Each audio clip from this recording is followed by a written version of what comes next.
I'm going to tell you something that always happened to me when I started painting a unit for my army. I would start painting the first one with a lot of motivation and excitement, but by the third one I was already burned out. Why? Because I got caught up perfecting the first one and then felt like I had to paint all of them to the same standard. The result? A bunch of half-painted minis, an incomplete army, and my enthusiasm on the floor. Has this ever happened to you? Today I'm going to show you how I broke that cycle with a simple and quick method that lets you paint miniatures in batches.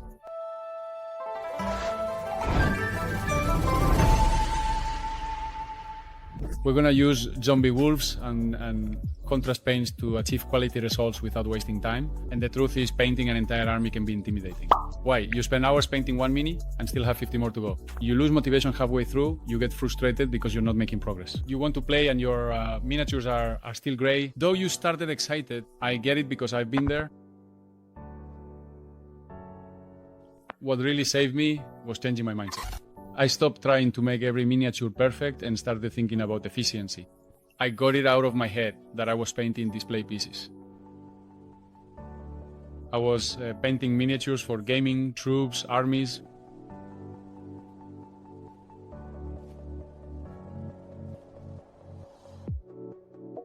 And yes, maybe each miniature up close doesn't have every detail down to the millimeter, but when you see them on the table, all together painted with a consistent scheme, the result is spectacular. Visually, it's striking, and even better, they're ready to play. Let's look at the real example with the Soul Blade Dire Wolves.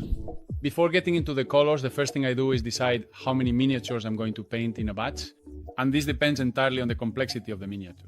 For me, the usual is batches of 5 miniatures. Sometimes, if they're zombies, skeletons, or simple miniatures, I can even paint 6 or 7 at once. But if they're larger or more detailed, like cavalry or monsters, I might even lower it to 3. This is essential to keep up motivation and prevent the process from becoming repetitive and exhausting. If you overdo it, you get overwhelmed, and if you do too little, you lose efficiency. You have to find the right balance. Step 1, priming.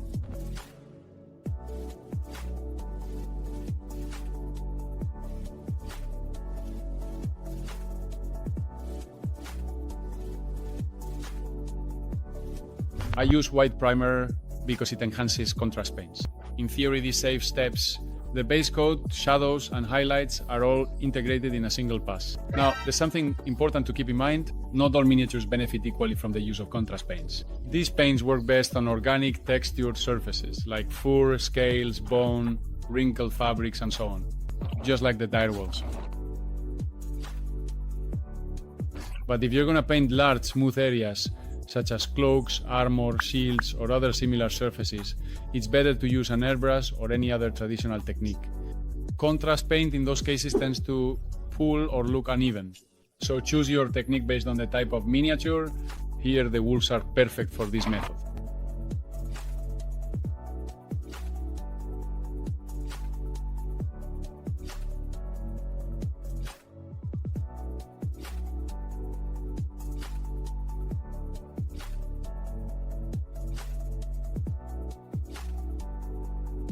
Step 2. I apply colors by block, not by miniature.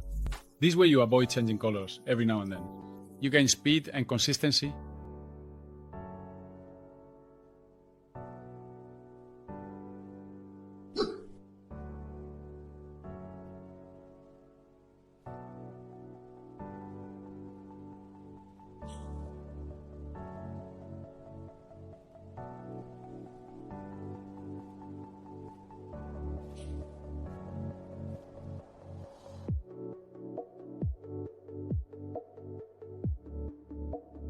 And here comes another key advantage of batch painting. While you're painting the third or fourth miniature, the first ones are already dry.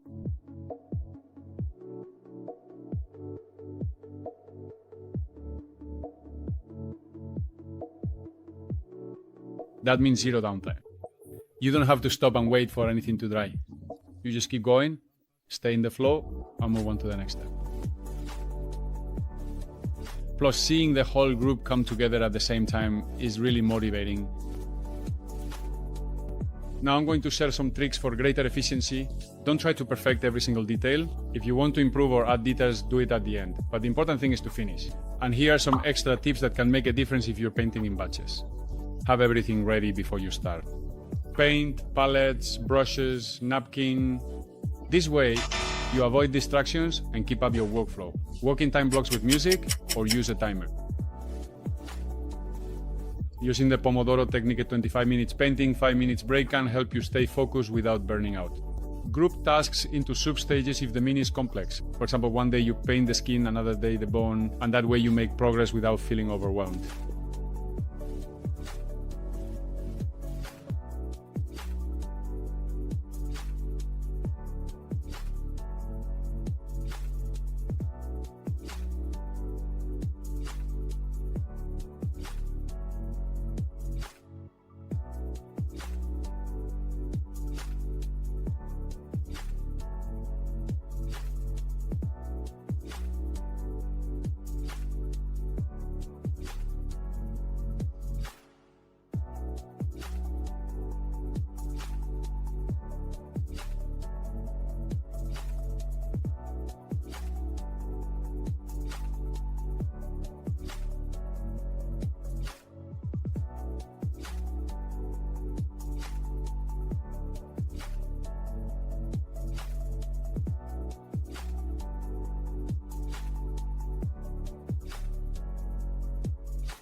Use a wet palette if you know how to control it. Even with contrast, you can use it to keep the paint wetter and work more comfortably. Finish each session with a detail you enjoy, like eyes, the base, dry brushing. That way, you end on a motivating note and feel eager to continue in the next session.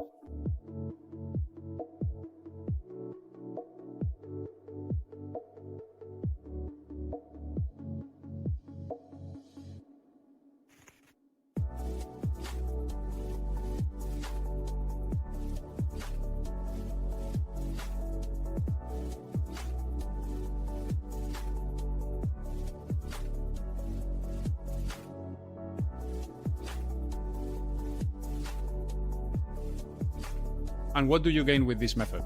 More miniatures painted in less time, less mental fatigue, more motivation as you see real progress, and an army ready for the tabletop that really stands out. Check out these dire wolves painted in one afternoon, ready to play.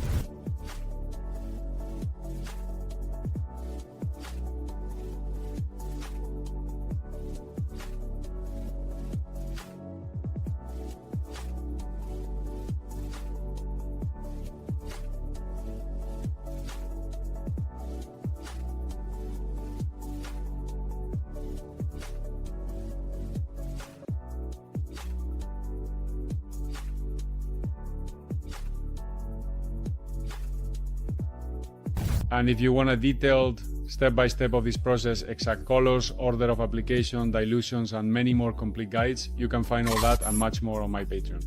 There are guides in PDF and video format, ranging from beginner to advanced level, where I paint entire armies of HOX SIMAR, step by step. If you want to learn in a structured way and take your painting to the next level, check it out. I'll leave the link in the description. An extra tip, always before you start batch painting, paint a test miniature first. In other words, a pilot miniature. This serves to test out schemes, contrasts, colors, and adjustments, and to make sure the scheme works before you replicate it. Because when you're painting in bulk, it's much harder to go back or undo changes. And once you're happy with the result, write down the steps, the colors, and the order. Make yourself a sort of painting recipe, like a quick guide. That way, every time you paint that unit again, you don't have to improvise, and it will look similar to the previous unit, maintaining consistency. So if you're stuck in perfectionism paralysis or just having trouble making progress, try this method. Not only will you paint more, but you'll also enjoy the hobby more. And if you're interested in seeing this same process done in batches, but with an airbrush, please let me know in the comments and I'll prepare it for the next video. Give it a like, subscribe, and tell me in the comments. Which unit would you like me to paint in batches?